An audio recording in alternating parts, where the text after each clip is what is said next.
Assalamu алейкум, урматтуу Швега программасынын көрүүчүлөрү. Мен азыр Жалал Абад облусунун Нокен районундамын. Ошол Нокен районунда ошол менин жанымда турган Алмаз Кара Осман углу деген жаран атайын Швега программасына кат жазып кайрылган мындан 1 ай мурда деп койсок болот.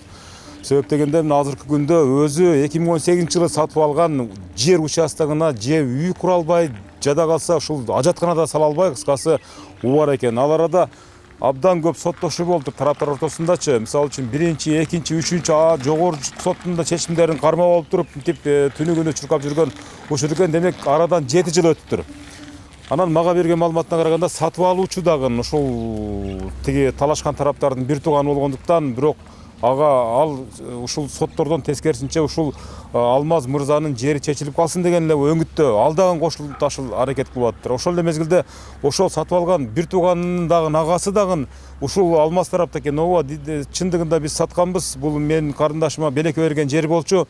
Ошол белекке берген жерди карындашым ушул Алмаз Кара Осман углуна сатып отурат. Бардык мыйзамдуу документтери бар, алды саты келишимдери бар, жана башка депчи. Кыскасы бизди кызыктырган эмне үчүн Кыргыз Республикасынын жараны өзү сатып алган жерге эмне үчүн кире албасын?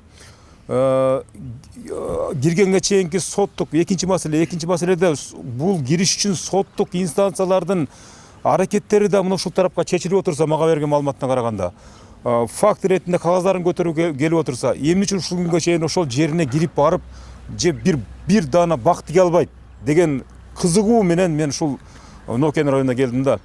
Азыр алдыдагы мүнөттөрдө Алмаз Кара Осман углу өзүнүн акыйкатын, адилетин айтып берет. Ошондой эле объективдүү эске алынат. Урматтуу көрүүчүлөр, Швега программасынын катталуучулары, объективдүү аракеттер менен ошол бизге айтып берген Алмаз мырзанын участогуна барабыз. Ошол участоктун жанында жайгашкан талашып аткан тараптардын да оюн сиздерге чагылдырып беребиз. Байкап, баам салып туруңуздар.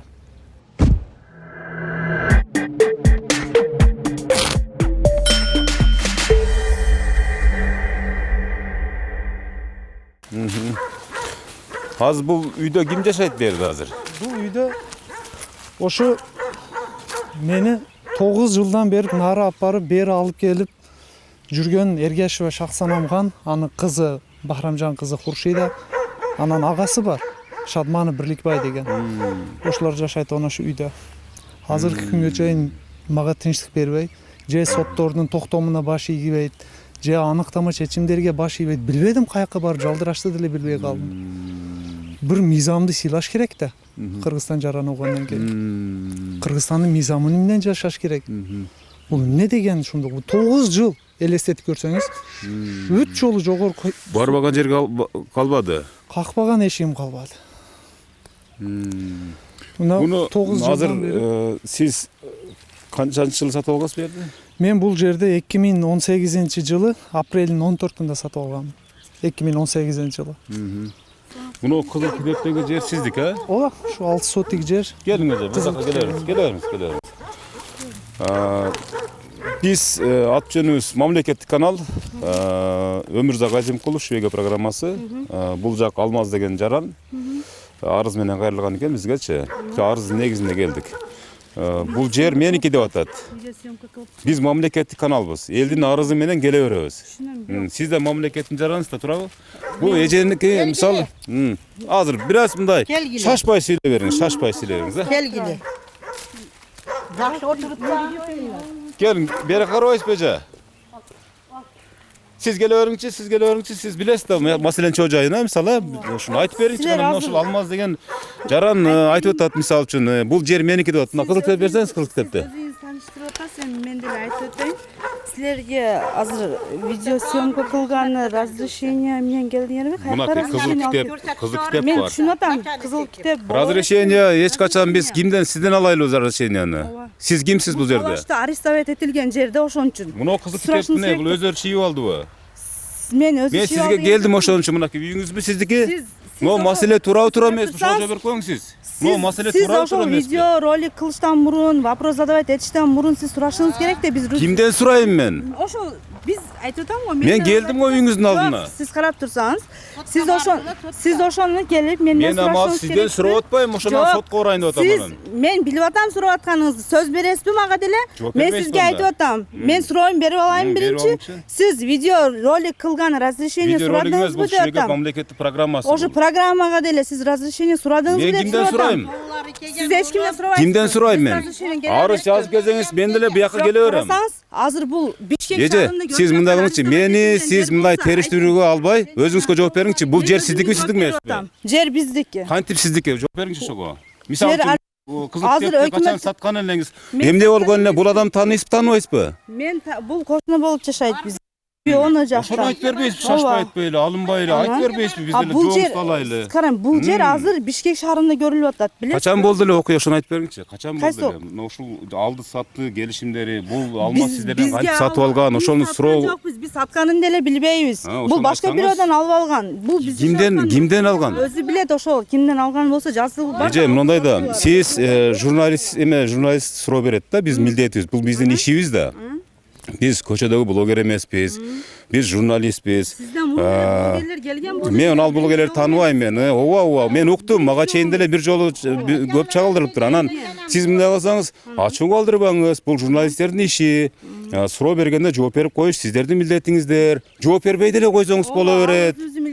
Биз милдетибиз жакшы билебиз. Бирок азыркы күндө бул өкмөт кароосунда турат, арестовать этилген, тыюу салынсын деп чечимдер чыккан, арестовать этилген. Ал жер боюнча азыр эмне сөз болушу мүмкүн? Азыр сот кароосунда турган жерге. Мындай карасаңыз. Атыңыз ким сиздин? Куршиде. Куршид эже, мына бизге Алмаз фамилияңыз беле? Кара Осман уулу арыз жазып барды. Анан мынакей кызыл китебин көтөрүп барды. Буга чейин өзүңүз айткандай көп маселелер козутулуптур. Өзүңүз айткандай бир топ журналисттер келиптир бул жерге. Журналистпи же блогер биз билбейбиз.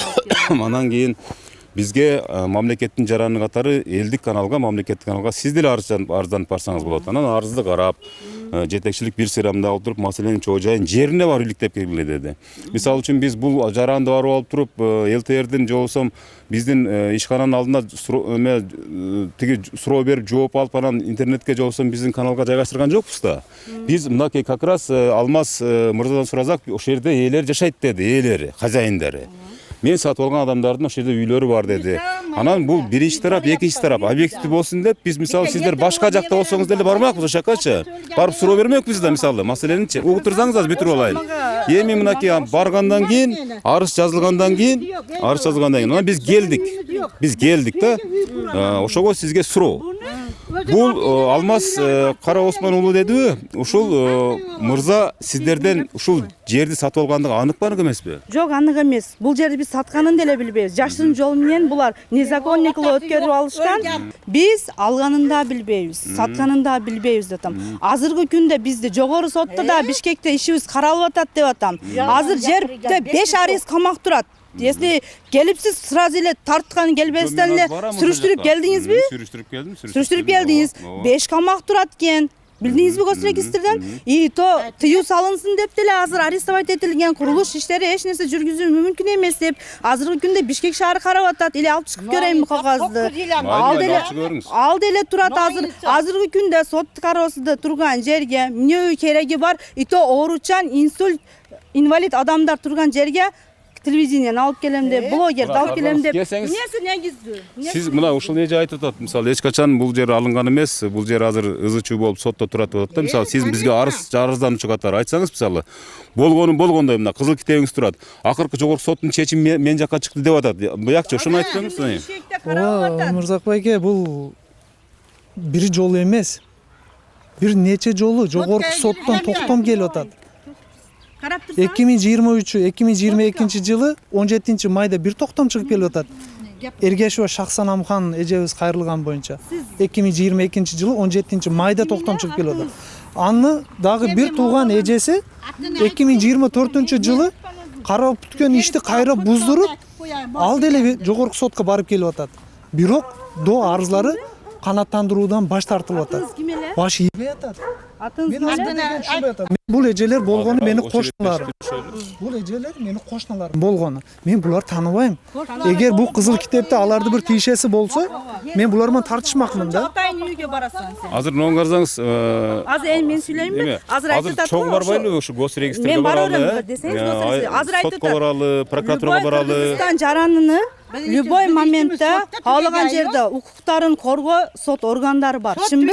Биз өзүбүз укуктарыбызды коргош үчүн каалаганыбызды сотко кайрылабыз. Если бизде арызыбыз негиздүү болсо, сот ошонун артыгында карайт. Если негизсиз болсо, сот карабай коет. Чынбы?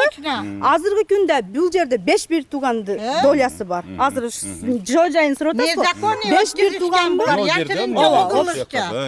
5 бир тууганбы? Алардан бирөөсү нотариуска чыгып туруп, деп огурлук өткүзүшкөн. бирөөсү чыгып туруп, Кула мени жаппыны. биз семьяда бир элебиз, бизде эч кандай бир тууганыбыз жок деп туруп, нотариустан форма 50ге бир эле адамды таандык кылып, баласы бирди таптырып туруп, буга өткөрүп сатып жүргөн болуп атат. А биз эмне үчүн соттошуп атабыз? Наследствоны жокко чыгарган Саткан адам ким болот сизге? ошо бир тугушкандарды бирөөсү, шу үйдө өскөндөрдү. сиздердин Ооба. жакындарыңыздар, Ошолорду бирөөсү. Азыркы күндө жоопкер болуп аткан нотариус болуп атат.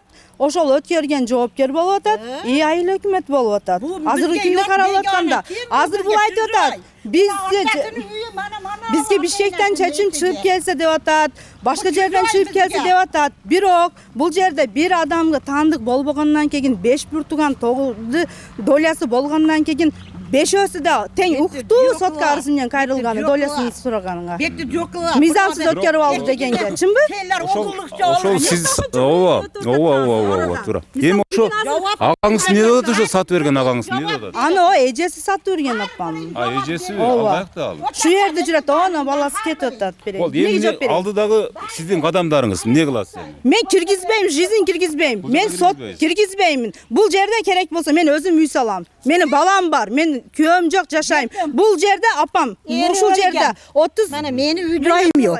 Mana meni uy joyim yok. Bunu balları var bu uy. Meni vatanım yok meni. Bul жерде Meni vatanım yok. 35 Mana şularım ahvalı. Şular beni öldürdü beni. Beni öldürdü. Азыркы күндө деле Роводуда уголовный иш козголуп, Карусмановдун үстүнөн иш козголуп көрүлүп атат. Оно Карусман оглу Камран дегени келип, экспертизалардан полный бар жогу чыкты. Азыркы күндө Азыркы күндө каралып атат. Биз буларды эч качан киргизбейбиз. Акчаны кимге берсе ошондон алсын. Биз сот менен чечишебизби?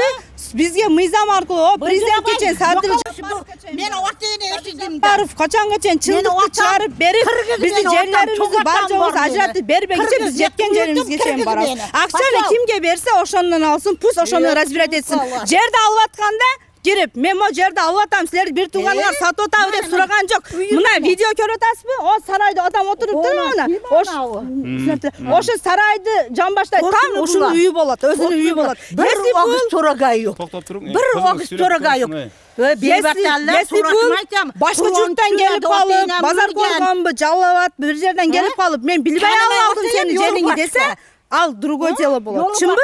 Бир махалледе, бир көчөдө жашап, мына туштагы чоң апасынын үйү, мына чоң апасынын үйү, бирдей ал мына. Шу жерде жашап туруп, колуңдан эмне келет деп атат. Биздин колубуздан Алла Kıladı, бар. mazak kıladı. Эми мынакей, эми айтыңчы мынакей, Мазак байке, мен сурабайлар Eşigini деп да. açıp muayyen ketip Мана да mazak бул kılıp эжелер ketiyaptı менен menge. суроосу тиешелүү жерлерге бар, ошол жерден тактайлык. Бул жер мен булар тааныбайм.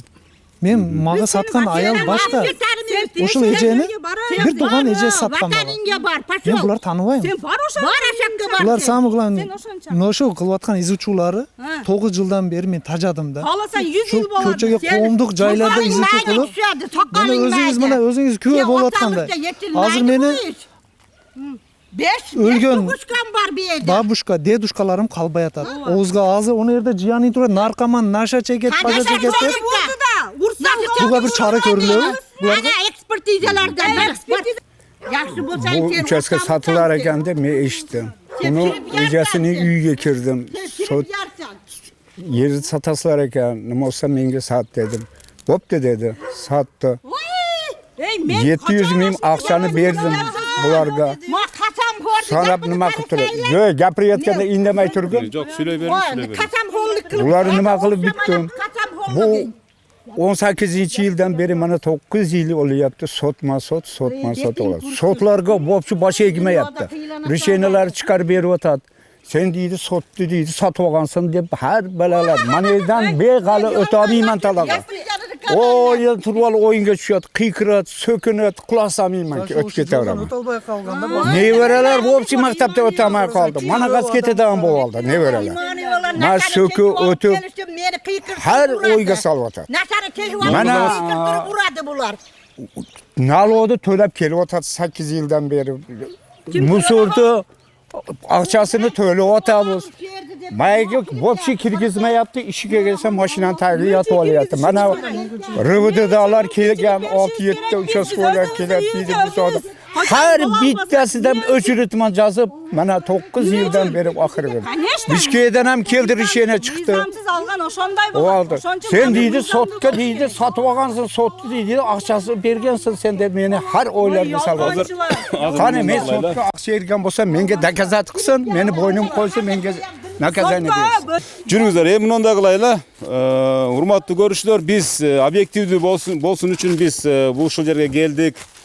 Анан өзүңүздөр көрдүңүздөр, эки жактан тең маалыматты алдык. Эми бул абдан мисалы куурчу өрчүп кеткен маселе экендигин өзүңүздөр да көрдүңүздөр. Эми азыр экинчи тарап өзүнүн оюн ортого салып биз кеттик деди. Анан эми сиздин оюңузда мисалы? Менин оюм ушу азыр өзүлөр күбө болгондой эле мына кылып аткан, жасап аткан иштерин көрүп атасыңар. Ушу кыйкыр, бакыр, чакыр менен эле ушу 9 жылдан бери мени тажатып келишип атат да. Эми мен суранат элем бул Нокен районунун ички иштерини бөлүмүнүн башчысынан өздөр мына көрүп аткандай өздөрү дагы билишет. 9 жылдан бери бир реакция кылышпайт. Мыйзам чегинде буларга бир чара көрүп, шөргө кирип мен уже мына суукка түшүп баратам. 3 балам бар. Көчөдө калып кетпеймин. Мына уже кышка кирип бератабыз. Мына 2022-жылы, 2024-25-жылы жогорку соттун токтомдору бар. Алмаз мырза, мында кылайлы эми. Азыр маселенин чоо жайын көрдүк. Сиздин меники деген участкаңызды көрдүк. Бул эжелердин сөзүнө да калдык. Эми мына ушул Куршида айым айткандай биз барып, ушул маселенин чоо жайын тиешелүү мамлекеттик органдан сурайлы. Жакшы калыңыздар.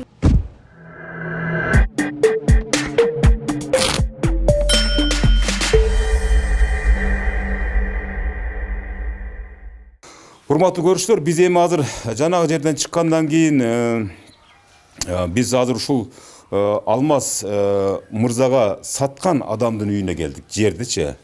Себеп дегенде бул дагы маңдайттер менен алгам, мына ушул эжеден алгам деп атат. Мисалы үчүн, мына жерди сиз саткансыз. Качан саткансыз, кимге саткансыз, кантип саткансыз? Мен Кайсы жылы? Нечинчи жылы? 2018-жылы Карасмалов Алмазга сатканман. Ал соты yerimi.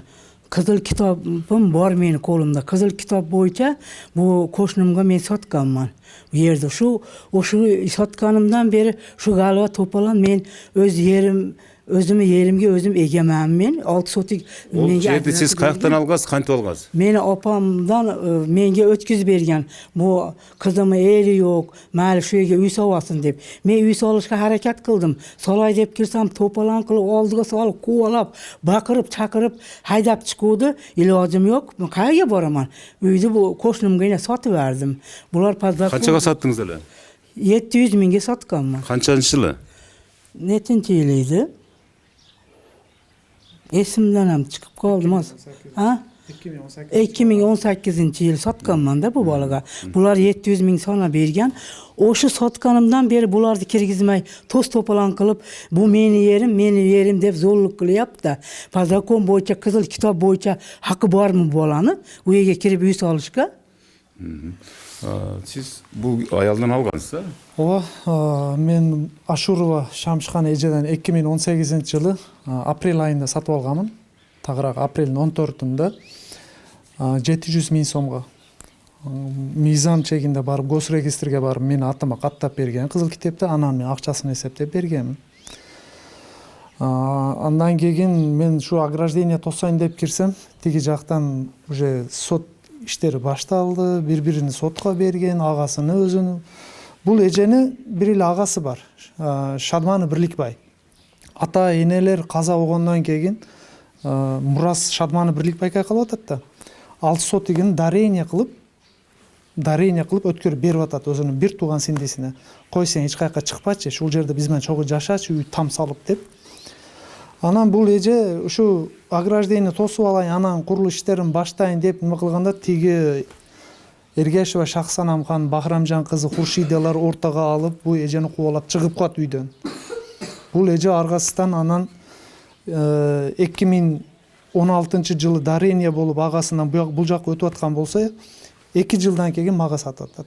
Адамдарды биз жараштырып коеюн деп барган турбайсыз сиз мезгилинде, туурабы? Эмне болду ошондо жараштырып коеюн дегениңизде? Бу экөөлөрдү алиги эжеси баардыгы мааля чогулуп туруп когула эми бир элбиз, бир журтпуз. Жараштырып коел десе, үйгө кирсек, жакшы алиги участковый балдарды чакырып койгон эле. Көпчүлүк болуп когулабы дедик. Анан десек жок, алар эч кимге кула салбай койдук, короче. Эч кимге кула салбай коюп, анан кийин биз жараштырып коеюн деген ой болчу ана. Мен мурда муну укпай, муну ошо Шахсанамды эжеси өзү балдарга саткан экен, өзү ошо немесинде экен, участка, ошо атында. Кызыл китеби бар экен. Кийин бул кызыл китепти ошоңа бир сатпайбыз муну деп туруп, короче, 3-4 жылдан бери дагы деле тынчыган жок. Сот прокуратураларга чейин барышты. Мен өзүм дагы 3 жолу сездиртилерге бардым. Мен үстүмөн каякта жок нерселер жаздырып коюп.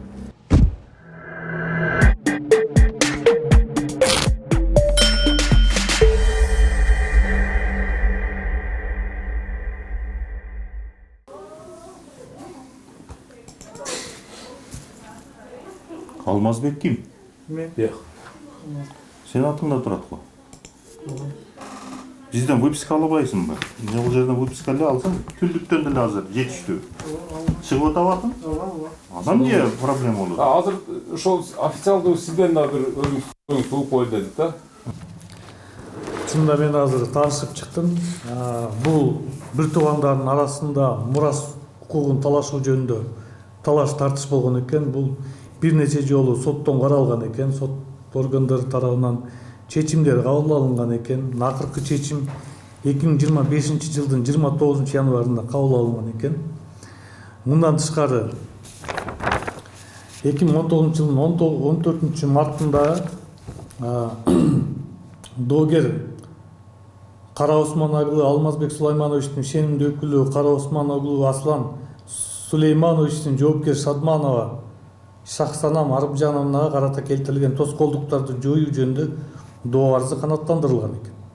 Жоопкер Шадманова Шахсанам Арыпжановна Кара Осман агылы Алмазбек Сулаймановичтин менчигиндеги Нокен районунун Мас айыл аймагында Мас айылы Маматалиев көчөсү 15А дарегинде жайгашкан 600 чарчы метр жер участкаларын пайдаланууга тоскоолдуктар жаратпоо жагы милдеттендирилген экен.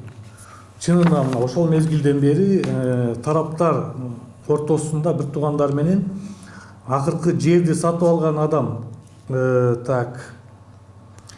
Кара Осман агылы Алмазбек менен бүгүнкү күндө жер боюнча талаштар бар экен. Талаш тартыштар, ал талаш тартыштар жарандык тартипте сот тарабынан чечилет. Укук коргондор тарабынан берки тараптан кылган мыйзам иштерине карата баардык чаралар көрүлгөн. Айыптар салынган экен, өзүңүздөр айтып атасыздар. Жер боюнча бүгүнкү күндө сот тарабынан жарандык тартипте бүгүнкү күндө дагы тоскоолдуктар жаратылган болсо, жарандык тартипте сотко кайрылып, милдеттендирип, ошол жерди өзүңүздүн менчик ээси катары пайдаланууга укуктарыңызды жарандык кодекстин негизинде коргоого укуктуз.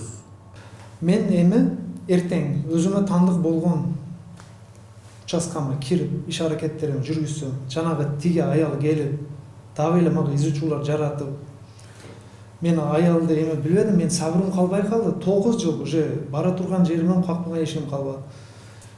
Эми мен ачкычта тиги аял менен кызга бирдеке эмне кылып койсом, анткени алар бастырып кирип келип атат да мени жериме.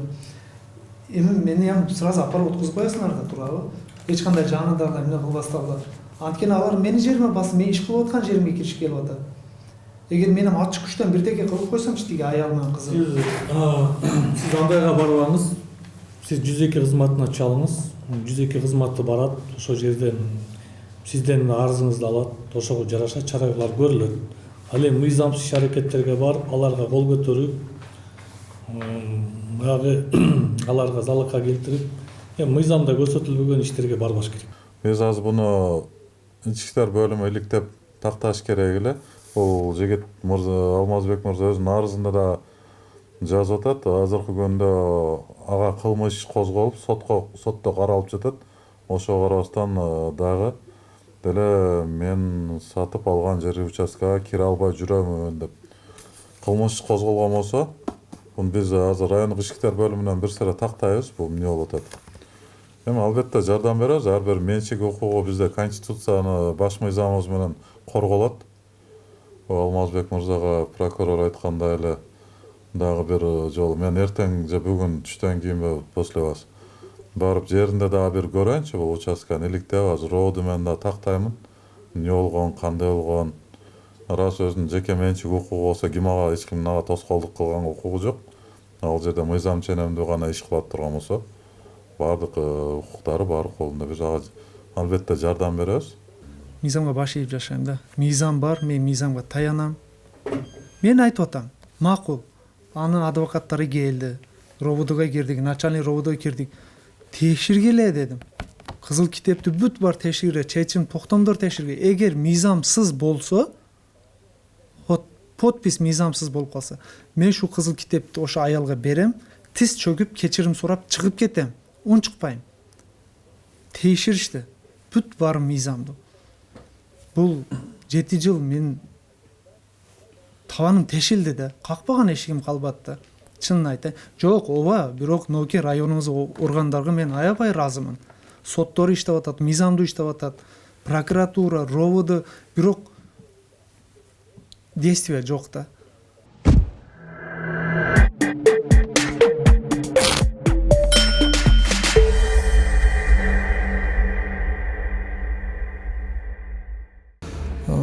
Нокен райондо ички иштер бөлүмүнүн начальнигине кайрылам, прокуратурабызга кайрылам, Нокен районуна.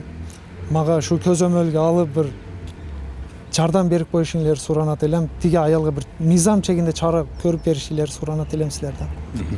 Урматтуу көрүүчүлөр, жыйынтыктап жаткандай дагы бир маалымат айткым келип атат. Бул ошол арызданган тараптан сырткары талашып аткан тараптын дагы ошо жогоруда мага айткан маалыматтарына караганда ошол азыр Бишкек шаардык сотуна дейби же ошол дагы бир булар дагы бир өздөрүнүн апелляциялык тартипте дооматтарын коюп жаткандыктарын билдиришти. Эми канчалык деңгээлде мисалы үчүн бул факт аныкталат же аныкталбайт, бул биз айтып аткан акыйкат маалыматка качан адилеттүүлүк орнойт, ушул азыркы биз козутуп кеткен маселеге биз суранган мамлекеттик мекемелердин, мамлекеттик администрациянын башчыларынын, ошол эле мезгилде ушул Нокен райондук укук коргоо органдарынын, прокуратуранын, милициянын жетекчилери аракеттери кандай көрүнүшкө келип калыптанат, же болбосо алардын аракети эмне менен аяктайт. Азыр мына ушул акимдин биринчи орун басары айтты, биз азыр ушул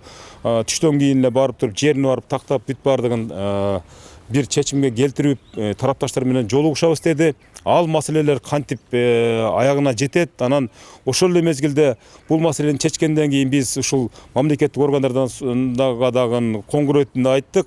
Келип ушул маселени чечкендеги абалыңарды тартып калайлы депчи. Ошол күндөр да алыс эмес, Кудай буйрса. Алмаз мырза, сизге сабыр каалайбыз. Тиги тараптарга дагы эми биз дагы ал тараптарды дагы акмак же ушундай жаман экенсиңер деп айта албайбыз.